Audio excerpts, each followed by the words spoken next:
पक्षीराज, इस दुष्ट से लड़कर अपने प्राण संकट में मत डालिए। अब केवल श्री राम को जाकर मेरे अपहरण की सूचना दे दीजिए। नहीं पुत्री, जब तक मैं ये सूचना लेकर श्री राम तक पहुंचूंगा, तब तक ये रावण तुम्हें लेकर न जाने कहां तक पहुंच जाएगा। बस बहुत हुआ ये स्वांग।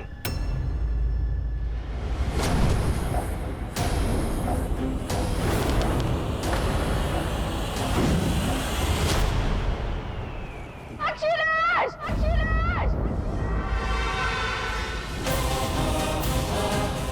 पुष्पक, आक्रमण!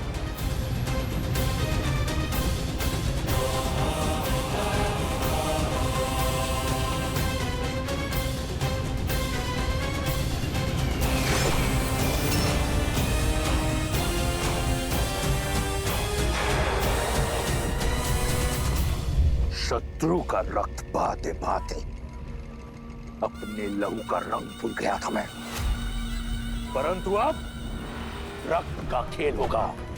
इस धरा को रंग दूंगा मैं जटायु के रक्त के साथ।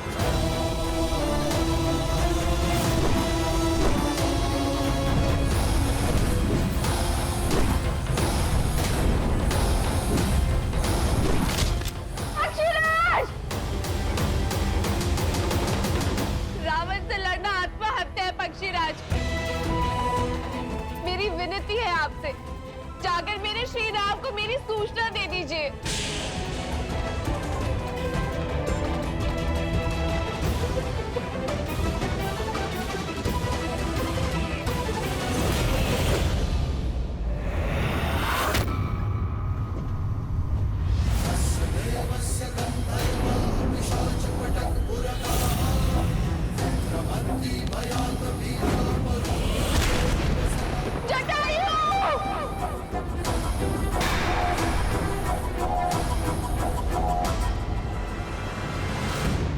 सीते!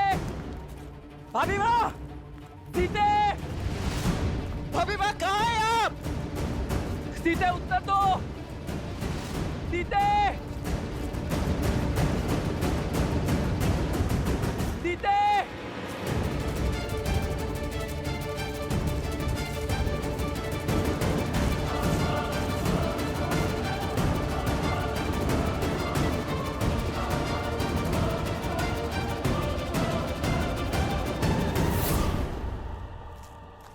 लक्ष्मण,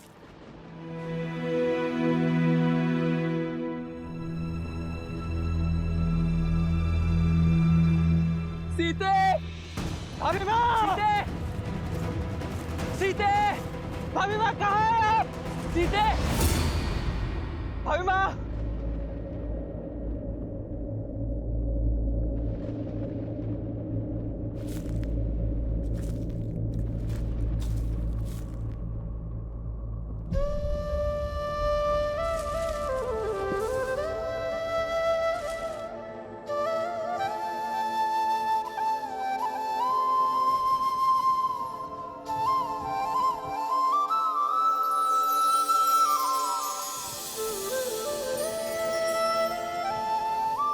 सीते, अपना हाथ आगे बढ़ाओ।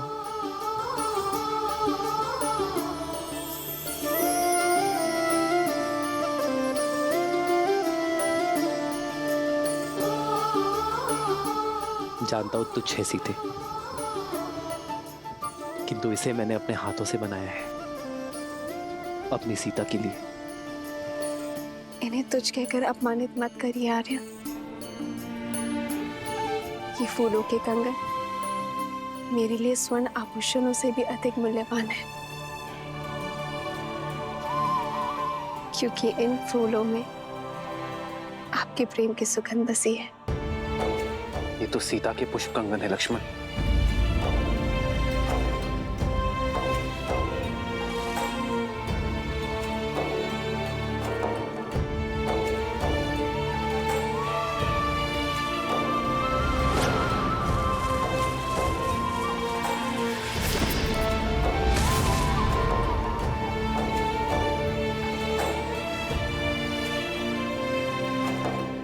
ये टहनी देख रहे हो लक्ष्मण? ये टूटी नहीं, इसे तोड़ा गया है, जैसे सीता इसे ही पकड़ने का प्रयास कर रही थी।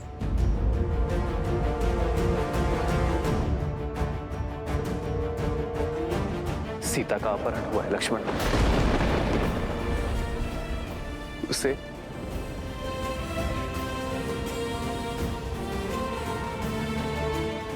उसकी इच्छा के विरुद्ध ले जाया गया है। मेरे मन के हर छोटे से छोटे भाव को जान लेती है सीता, और मैं नहीं जान पाया कि वो संकट में। क्यों लक्ष्मण? मैं क्यों नहीं जान पाया कि मेरी सीता संकट में है? उठिए भैया, उठिए।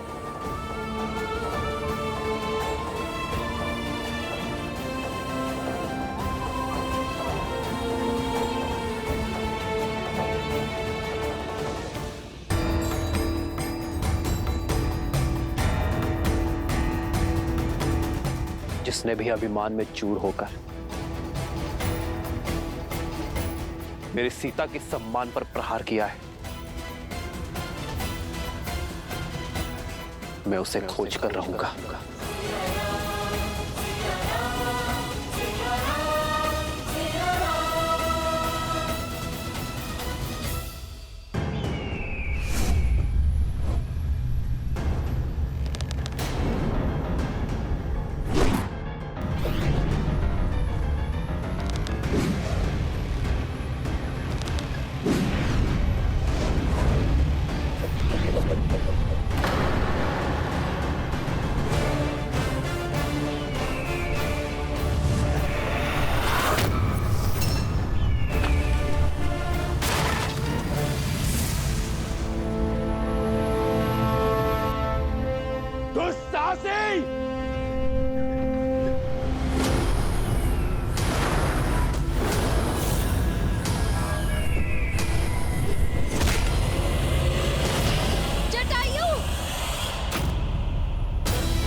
जब कोई अधर्म करता है तो प्रकृति भी उसके विरुद्ध हो जाती है, उसकी शक्तियों को क्षीण कर देती है, क्योंकि कहीं न कहीं गहराइयों में उसका हृदय जानता है कि वो अनुचित कर रहा है।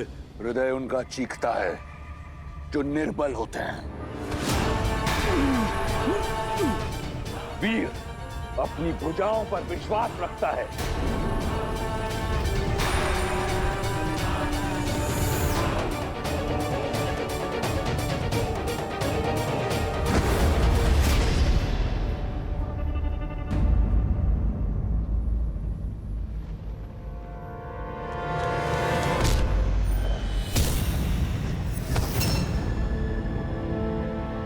चलो पुत्री, मैं तुम्हें श्री राम के पास छोड़ाऊं।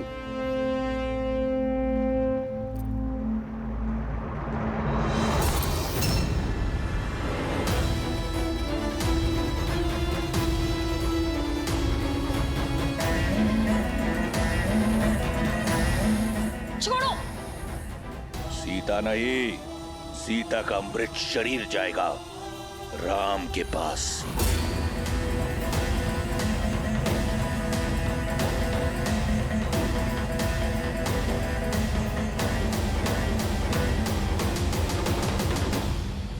सीते!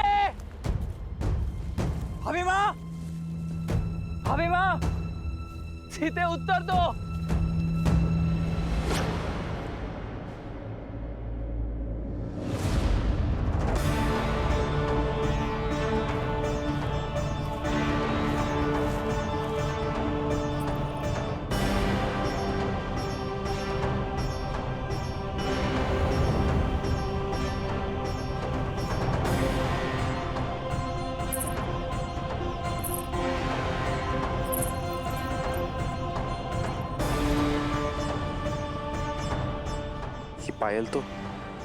ये पायल तो सीता के है लक्ष्मण। माता अनुसुईया से उपहार स्वरूप मिले थे उसे। स्वयं को मुक्त करने का कितना प्रयास किया होगा मेरी सीता ने। ये दिव्य आभूषण तक टूट गए। मैं आपको वचन देता हूं भैया, अभी मैं जहां कहीं भी मैं उन्हें ढूंढ कर निकालूंगा। मैं इस समस्या से मुक्त करा के रहूंगा भैया।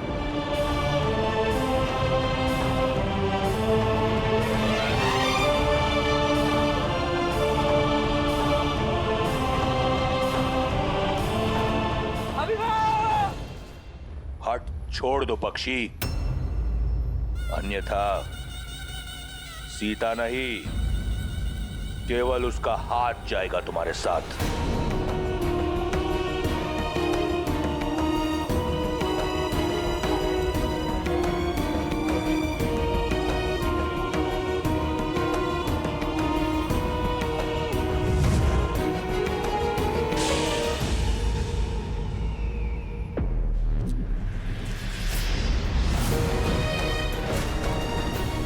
चिंता मत करो सीता, मैं तुम्हें कुछ होने नहीं देता। साम दाम दंड भेद जीत के लिए सबका प्रयोग करता है रावण।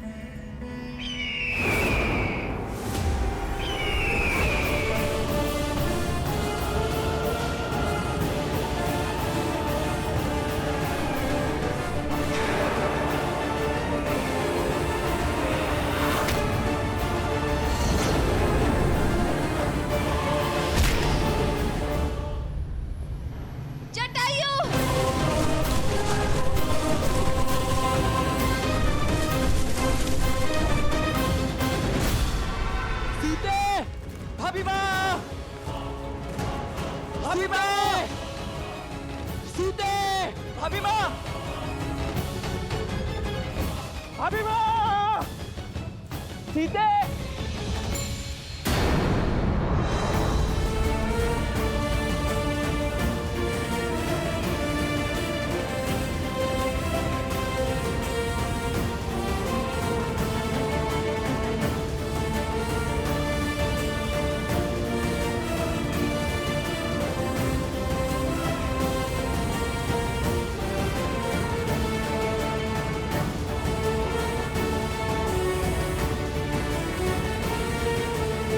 जिसने भी उसका हरण किया है वो अधिक दूर नहीं गया होगा।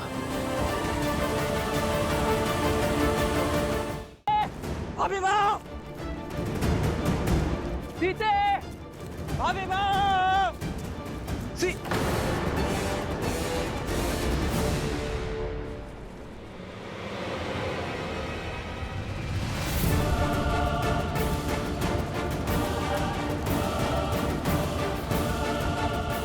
रक्त, लगता है यहाँ कोई भीषण युद्ध हुआ है लक्ष्मण।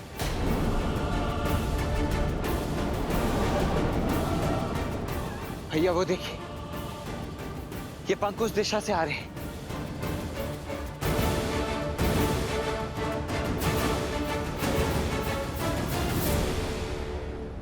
तुम्हारी रक्षा का बीड़ा उठाने वाला रावण के समक्ष धराशाही हो गया।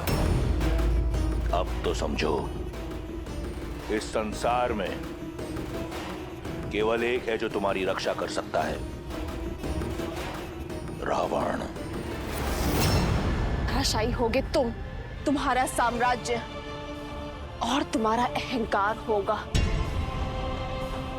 मेरे श्री राम के आगे। अच्छा, और वो कैसे होगा?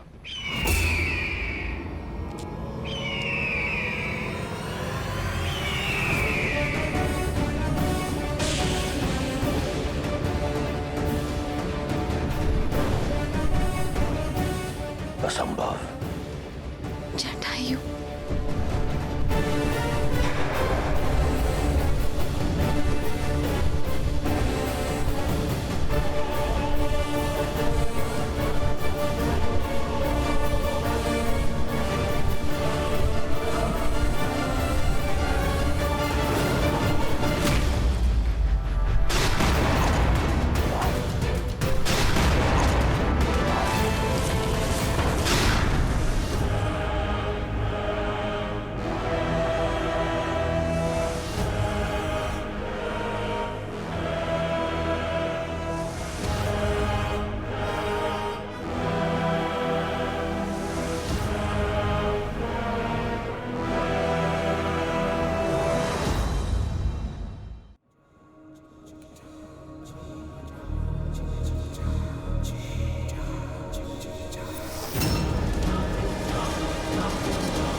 बुद्ध, तुमने सीता के हरण का आनंद कई गुना बढ़ा दिया।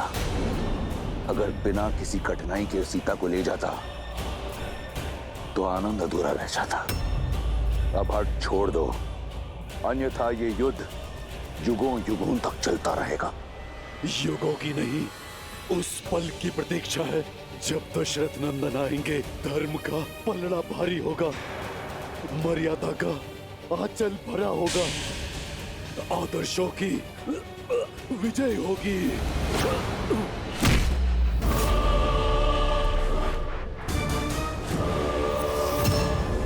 इस युद्ध से थक गया हूं मैं, चलो इसे समाप्त करते हैं। सीता को छोड़कर मैं जाऊंगा नहीं, और तुम मुझे उसे ले जाने दोगे नहीं, तो थोड़ा सरल कर देता हूं। इस युद्ध का अंत मैं ही प्रशस्त कर देता हूं। तुम्हें अपनी मृत्यु का भेद बता देता हूं। मैं लंकापति रावण सौगंध खाकर कहता हूं, मेरे प्राण मेरी पैरों की उंगलियों में बसते हैं। इन पर किया प्रहार मैं झेल नहीं पाऊंगा।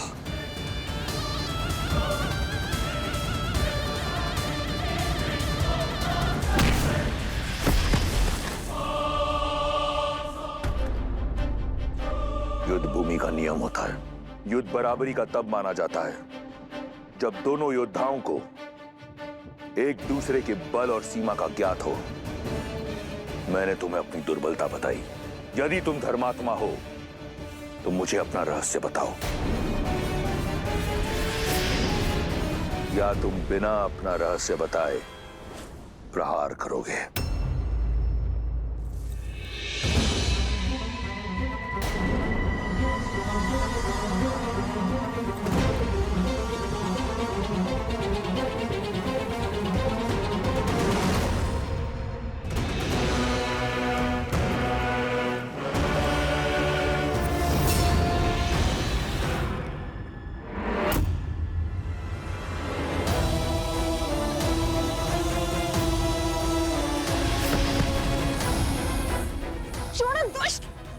ना सुंदरी, 10 लोगों के स्वामी से बचकर किस लोग जाओगी?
वानर,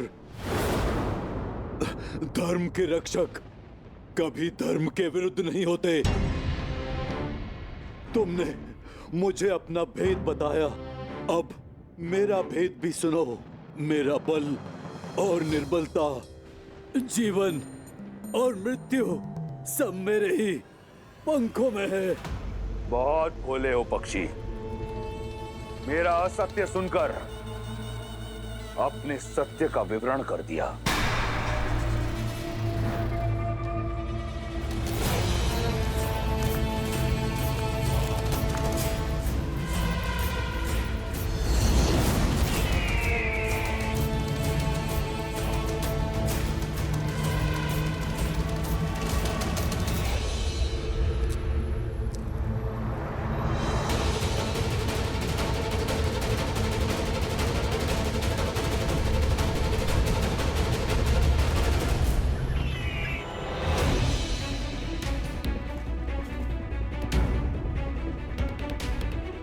भैया, ये रक्त लगता है यहाँ कोई महासंग्राम लड़ा गया है।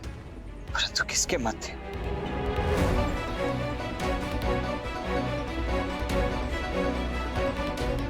वो देखिए भैया, रक्त के चिन्ह उस दिशा से आ रहे, हमें भी उसी दिशा में चलना चाहिए।